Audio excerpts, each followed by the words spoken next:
Chapter 24 of The Secret Garden. The Secret Garden, by Frances Hodgson Burnett. Chapter 24. Let Them Laugh. The secret garden was not the only one Dickon worked in.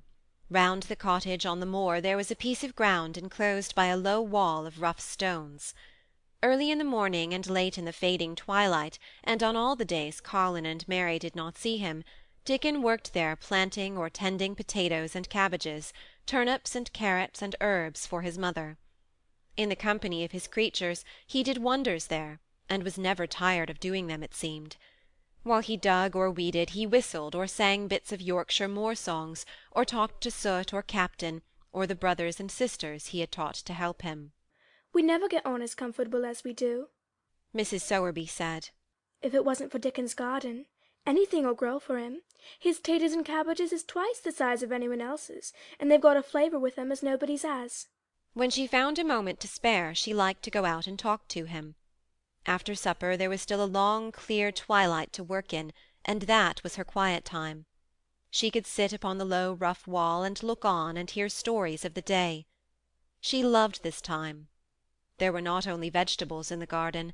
Dickon had bought penny packages of flower seeds now and then, and sown bright sweet-scented things among gooseberry bushes, and even cabbages, and he grew borders of mignonette and pinks and pansies, and things whose seeds he could save year after year, or whose roots would bloom each spring and spread in time into fine clumps.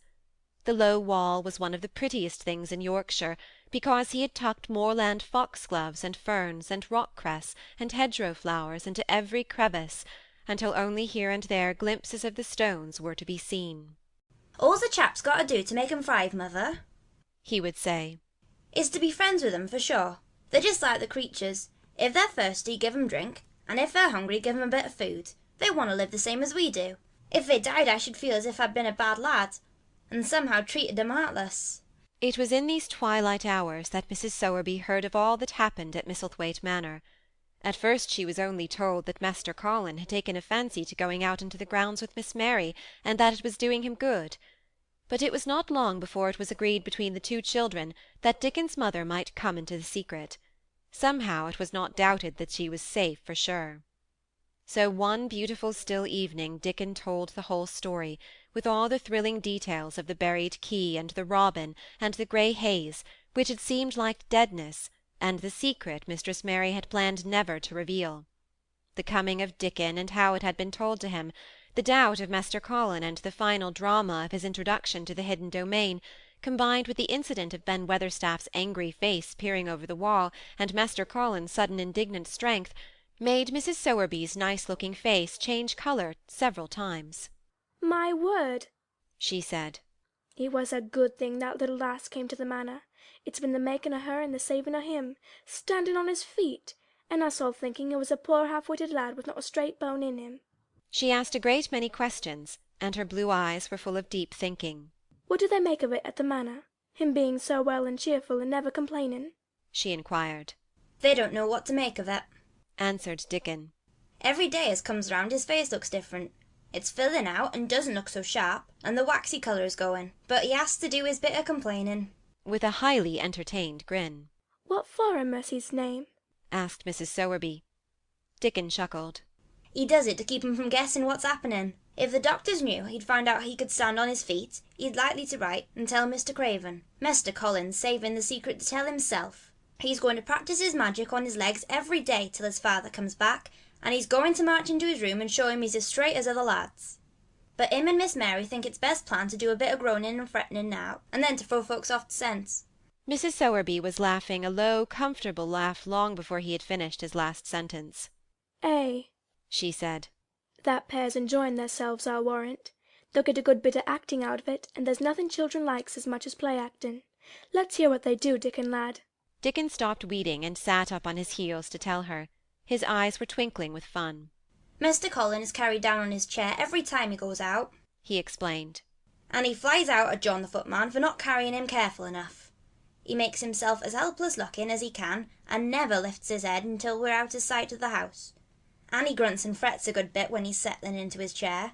Him and Miss Mary both got to enjoy it, and when he groans and complains, she says, "Poor Colin, does it hurt that much? Are you so weak as that, poor Colin?" But the trouble is that sometimes they can scarce keep off bursting into laughter. When we get safe into the garden, they laugh till there's no breath left to laugh with, and they have to stuff their faces into Mr. Colin's cushions, to keep the gardeners from hearing, if any of them's about. The more they laugh, the better for 'em, said Mrs. Sowerby, still laughing herself. Good healthy child laughing's better than pills any day of the year. That pair'll plump up for sure. They're plumping up, said Dickon. They're that hungry they don't know how to get enough to eat without making talk. Mr. Colin says that if he keeps sending for more food, they won't believe he's an invalid at all. Miss Mary says she'll let him eat her share. He says if she goes hungry, she'll go thin, and they mun both get fat at once.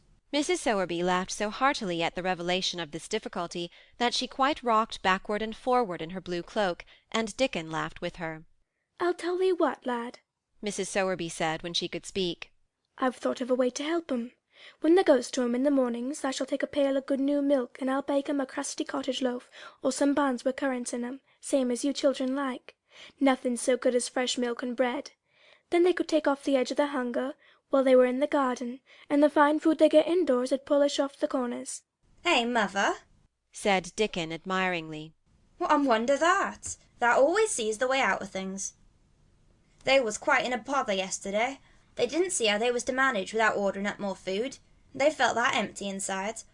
They're two young uns growing fast, and health's coming back to both of 'em. Children like that feels like young wolves, and food's flesh and blood to 'em, said Mrs. Sowerby. Then she smiled Dickon's own curving smile. "Eh, but they're enjoying theirselves for sure," she said. She was quite right, the comfortable, wonderful mother creature, and she had never been more so than when she said their play-acting would be their joy. Colin and Mary found it one of their most thrilling sources of entertainment.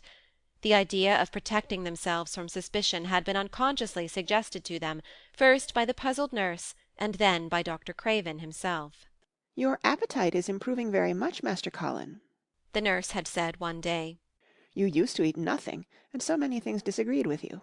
"Nothing disagrees with me now," replied Colin. And then, seeing the nurse looking at him curiously, he suddenly remembered that perhaps he ought not to appear too well just yet. "At least, things don't so often disagree with me. It's the fresh air." "Perhaps it is," said the nurse, still looking at him with a mystified expression. "But I must talk to Dr. Craven about it." "How she stared at you!" said Mary when she went away. "As if she thought there must be something to find out." "I won't have her finding out things," said Colin. "No one must begin to find out yet." When Dr. Craven came that morning he seemed puzzled also. He asked a number of questions, to Colin's great annoyance. "You stay out in the garden a great deal," he suggested. "Where do you go?" Colin put on his favourite air of dignified indifference to opinion. "I will not let anyone know where I go," he answered. "I go to a place I like. Everyone has orders to keep out of the way. I won't be watched and stared at. You know that." "You seem to be out all day, but I do not think it has done you harm. I do not think so. The nurse says that you eat much more than you have ever done before." "Perhaps," said Colin, prompted by a sudden inspiration. "Perhaps it is an unnatural appetite." "I do not think so, as your food seems to agree with you," said Dr. Craven. "You are gaining flesh rapidly, and your colour is better." Perhaps I am bloated and feverish," said Colin, assuming a discouraging air of gloom. "People who are not going to live are often different." Dr. Craven shook his head. He was holding Colin's wrist, and he pushed up his sleeve and felt his arm. "You are not feverish," he said thoughtfully. "and such flesh as you have gained is healthy. If you can keep this up, my boy, we need not talk of dying. Your father will be happy to hear of this remarkable improvement." "I won't have him told," Colin broke forth fiercely. "It will only disappoint him if I get worse again. And I may get worse this very night. I might have a raging fever. I feel as if I might be beginning to have one now. I won't have any letters written to my father. I won't. I won't. You are making me angry, and you know that is bad for me. I feel hot already. I hate being written about and being talked over as much as I hate being stared at." "Hush, my boy," Dr. Craven soothed him. Nothing shall be written without your permission. You are too sensitive about things. You must not undo the good which has been done. He said no more about writing to Mr. Craven, and when he saw the nurse he privately warned her that such a possibility must not be mentioned to the patient. The boy is extraordinarily better, he said. His advance seems almost abnormal, but of course he is doing now of his own free will what we could not make him do before. Still, he excites himself very easily, and nothing must be said to irritate him. Mary and Colin were much alarmed, and talked together anxiously. From this time dated their plan of play-acting. I may be obliged to have a tantrum, said Colin regretfully. I don't want to have one, and I'm not miserable enough now to work myself into a big one. Perhaps I couldn't have one at all. That lump doesn't come in my throat now, and I keep thinking of nice things instead of horrible ones. But if they talk about writing to my father, I shall have to do something. He made up his mind to eat less, but unfortunately it was not possible to carry out this brilliant idea when he wakened each morning with an amazing appetite, and the table near his sofa was set with a breakfast of home-made bread and fresh butter, snow-white eggs, raspberry jam, and clotted cream. Mary always breakfasted with him, and when they found themselves at the table, particularly if there were delicate slices of sizzling ham sending forth tempting odours from under a hot silver cover, they would look into each other's eyes in desperation. I think we shall have to eat it all this morning, Mary, Colin always ended by saying. We can send away some of the lunch, and a great deal of the dinner. But they never found they could send away anything, and the highly polished condition of the empty plates returned to the pantry awakened much comment. I do wish, Colin would say also, I do wish the slices of ham were thicker, and one muffin each is not enough for anyone. It's enough for a person who's going to die, answered Mary when first she heard this. But it's not enough for a person who's going to live. I sometimes feel as if I could eat 3 when those nice fresh heather and gorse smells from the moor come pouring in at the open window. The morning that Dickon, after they had been enjoying themselves in the garden for about 2 hours, went behind a big rose-bush and brought forth 2 tin pails and revealed that one was full of rich new milk with cream on the top of it, and that the other held cottage-made currant buns folded in a clean blue and white napkin, buns so carefully tucked in that they were still hot, there was a riot of suppressed joyfulness. What a wonderful thing for Mrs. Sowerby to think of! What a kind, clever woman she must be! How good the buns were, and what delicious fresh milk! Magic is in her, just as it is in Dickon, said Colin. It makes her think of ways to do things, nice things. She is a magic person. Tell her we are grateful, Dickon, extremely grateful. He was given to using rather grown-up phrases at times. He enjoyed them. He liked this so much that he improved upon it. Tell her she has been most bounteous, and our gratitude is extreme. And then, forgetting his grandeur, he fell to and stuffed himself with buns and drank milk out of the pail in copious draughts, in the manner of any hungry little boy who had been taking unusual exercise, and breathing in moorland air, and whose breakfast was more than 2 hours behind him. This was the beginning of many agreeable incidents of the same kind. They actually awoke to the fact that as Mrs. Sowerby had 14 people to provide food for, she might not have enough to satisfy 2 extra appetites every day. So they asked her to let them lend some of their shillings to buy things. Dickon made the stimulating discovery that in the wood in the park outside the garden, where Mary had first found him piping to the wild creatures, there was a deep little hollow where you could build a sort of tiny oven with stones, and roast potatoes and eggs in it. Roasted eggs were a previously unknown luxury, and very hot potatoes with salt and fresh butter in them were fit for a woodland king, besides being deliciously satisfying. You could buy both potatoes and eggs, and eat as many as you liked without feeling as if you were taking food out of the mouths of 14 people. Every beautiful morning the magic was worked by the mystic circle under the plum-tree which provided a canopy of thickening green leaves after its brief blossom-time was ended. After the ceremony, Colin always took his walking exercise, and throughout the day he exercised his newly found power at intervals. Each day he grew stronger, and could walk more steadily, and cover more ground. And each day his belief in the magic grew stronger, as well it might. He tried one experiment after another, as he felt himself gaining strength, and it was Dickon who showed him the best things of all.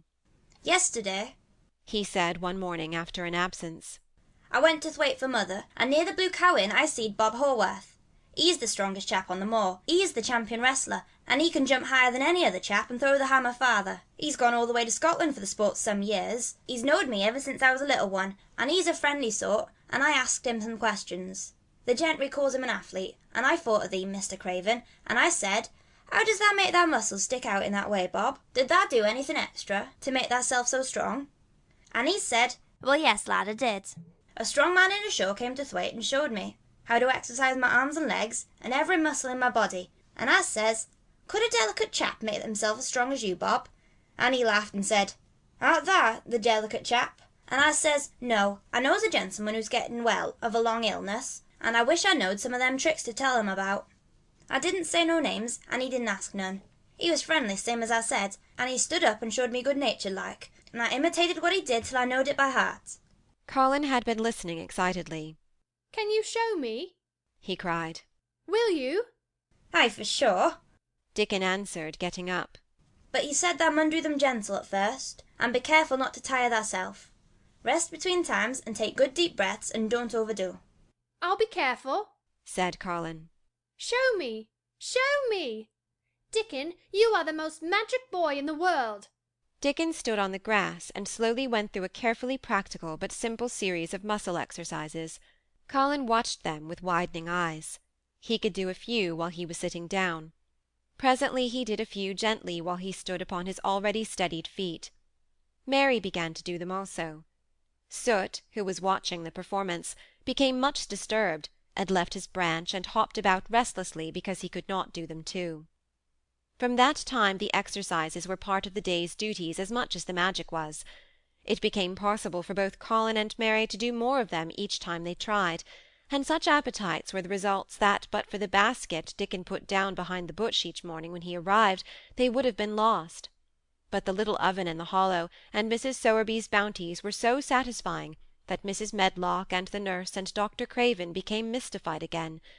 You can trifle with your breakfast and seem to disdain your dinner if you are full to the brim with roasted eggs and potatoes, and richly frothed new milk and oatcakes and buns and heather honey and clotted cream. They are eating next to nothing, said the nurse. They'll die of starvation if they can't be persuaded to take some nourishment, and yet see how they look. Look, exclaimed Mrs. Medlock indignantly. I'm mothering to death with 'em. They're a pair of young Satans, bursting their jackets one day and turning up their noses at the best meals cook can tempt them with. Not a mouthful of that lovely young fowl and bread sauce did they set a fork into yesterday, and the poor woman invented a pudding for them, and back it's sent. She almost cried. I'm afraid she'll be blamed if they starve themselves into their graves. Dr. Craven came and looked at Colin long and carefully. He wore an extremely worried expression when the nurse talked with him, and showed him the almost untouched tray of breakfast she had saved for him to look at. But it was even more worried when he sat down by Colin's sofa and examined him. He had been called to London on business, and had not seen the boy for nearly 2 weeks. When young things begin to gain health, they gain it rapidly. The waxen tinge had left Colin's skin, and a warm rose showed through it. His beautiful eyes were clear, and the hollows under them and in his cheeks and temples had filled out. His once dark, heavy locks had begun to look as if they sprang healthily from his forehead, and were soft and warm with life. His lips were fuller and of a normal colour. In fact, as an imitation of a boy who was a confirmed invalid, he was a disgraceful sight. Dr. Craven held his chin in his hand, and thought him over. I am sorry to hear that you do not eat anything, he said. That will not do. You will lose all you have gained, and you have gained amazingly. You ate so well a short time ago. I told you it was an unnatural appetite, answered Colin. Mary was sitting on her stool near by, and she suddenly made a very queer sound which she tried so violently to repress that she ended by almost choking. What is the matter? said Dr. Craven, turning to look at her. Mary became quite severe in her manner. It was something between a sneeze and a cough, she replied with reproachful dignity. And it got into my throat. But, she afterwards said to Colin, I couldn't stop myself. It just burst out because all at once I couldn't help remembering that last big potato you ate, and the way your mouth stretched when you bit through that thick lovely crust with jam and clotted cream on it. Is there any way in which those children can get food secretly? Dr. Craven inquired of Mrs. Medlock. There's no way, unless they dig it out of the earth or pick it off the trees. Mrs. Medlock answered. They stay out in the grounds all day and see no one but each other, and if they want anything different to eat from what's sent up to them, they need only ask for it. Well, said Dr. Craven, so long as going without food agrees with them, we need not disturb ourselves. The boy is a new creature. So is the girl, said Mrs. Medlock. She's begun to be downright pretty since she filled out and lost her ugly little sour look.